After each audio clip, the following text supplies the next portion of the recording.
Ana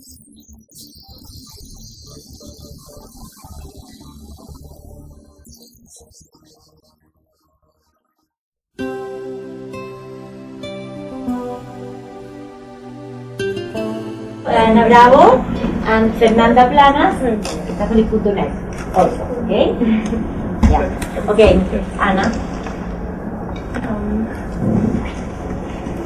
I'm 19 years old, and I really would like to live a Christ-centered life in my family, in my school, and my social life. And sometimes it's not that easy. So what would your advice to me be to live an authentic Christ-centered life as you You know, I really, believe me, I am not an angel, I'm not a saint. I definitely try to live life like everyone. I go to confession maybe every week. You know, I look in my heart daily, just like you. You know, and I find faults. I'm like, oh my God, can I ever make it right? You know, so no matter how we are human beings, we sin and fall. And whose enemy is definitely following us and trying to catch us, you know.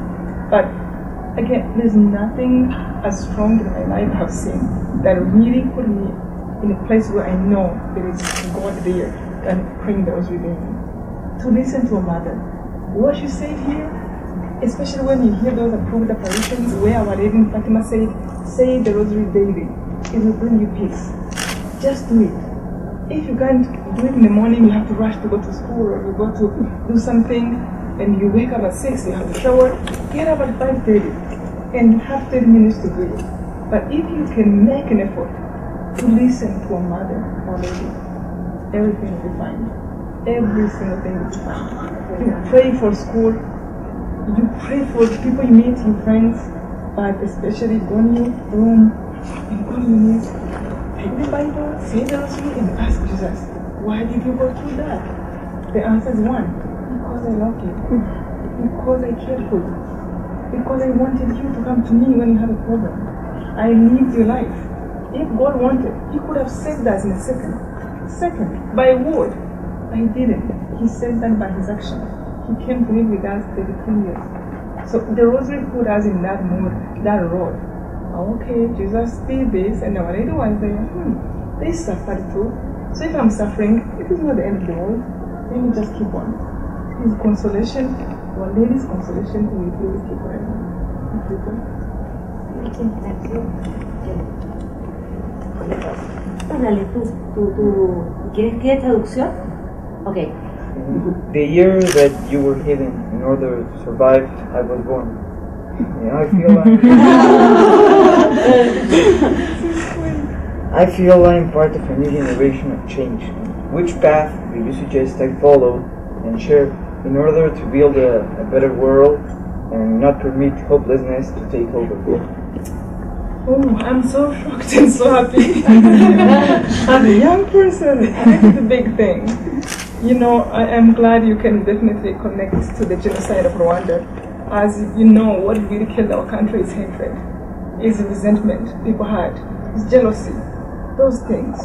And maybe you were born to be that sign of against those things and to defeat them, to care instead of killing, but to care for your neighbor, to raise up the moral of another person, to lift them up instead of killing them. And love. When you see somebody sad, tap their back, find out what's going on, how can I help? As little as possible, just around you, start home, among your friends.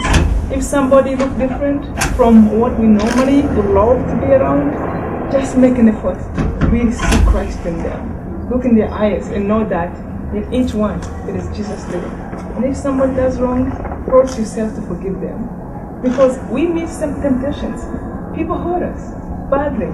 And sometimes we don't even know if you really even want to think about forgiving. But it is our challenge because it is much harder.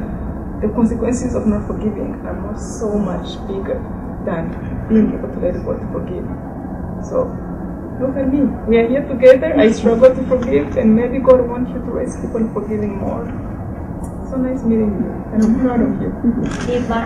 The last one is Fer Planas.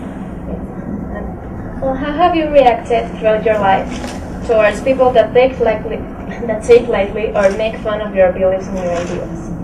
Again? Yeah. Repeat the question. How have you reacted throughout your life towards people that take lightly or make fun of your beliefs and your ideas? Thank you, good question. People don't know. People don't know. There are many people who do that. And like Christ have told us, it won't be easy. We will meet people who will make fun of us, but it is from within that we know what is right. It is a contemplating Him through the prayer that we know what is right. So when we know what is right, and you see somebody making fun of what is right, you really pray for them. That's why He told us, forgive them. They don't know what they do, what they're doing. And it is through that. And we truly have to ask God for the grace to love. It's not easy. Because we have to love those people who hate us. We have to love people who make fun of us. But we know it is wrong. When you start to pray, and truly like daily you are trying to see the life of Christ and Our Lady, you're reading the spiritual books to understand how they love.